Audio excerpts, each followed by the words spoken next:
Episode की शुरुआत वेद के कैफे में आने और आरती को फोन करने और उससे पूछने से होती है कि वह कहाँ है। आरती वेद से उसे ढूंढने के लिए कहती है।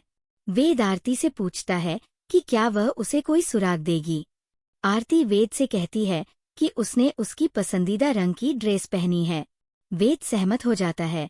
वेद एक लड़की को देखता है जिसने पीले रंग की पोशाक पहनी है और सोचता है कि यह आरती है। वेद देखता है कि ये आरती नहीं है और उससे माफी मांगता है। आरती ये देखकर उस पर हंसती है। आरती को देखकर वेद मंत्रमुग्ध हो जाता है। वेद आरती से कहता है कि उसकी मुस्कान बहुत अच्छी है। आरती वेद से पूछती है कि वो कैसी दिख रही है। वेद अपना चश्मा उतारता है और कहता है कि वो बहुत अच्छी लग रही है। वेद बाद में आरती को उसका चश्मा पहना देता है। वेद और आरती एक मेज पर बैठते हैं। वेद आरती से कहता है कि वह थोड़ा घबरा रहा है। अभय को एक कैफे मीटिंग में आते हुए दिखाया गया है। दूसरा व्यक्ति अभय से चल रहे नाटक को देखने के लिए कहता है। अभय वेद की तरफ देखता है, लेकिन वह आरती को नहीं देख पाता क्योंकि वेद उसकी नजरों से ओझल है। वेद आरती को हीरे का हार पहनाता है। बाद में वेद अपने घुटनों पर बैठकर आरती को गुलाब देकर उससे प्यार करने का प्रस्ताव रखता है।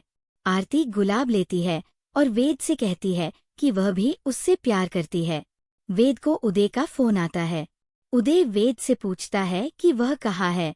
वेद कहता है कि वह आरती के साथ है और कहता है कि आज आरती की मुंह दिखाई की रस्म हुई है और उसने उसे हीरे का हार उपहार में दिया है। उदय वेद से कहता है कि वह आरती से इतना प्यार न करे कि बाद में उसे छोड़ने में उसे परेशानी हो। उदय वेद को याद दिलाता है कि वह आरती से शादी उसे छोड़ने के लिए कर रहा है। वेद कहता है कि आरती कहीं नहीं जाएगी और कहती है कि वह उनके घर में उनकी बहू के रूप में प्रवेश करेगी।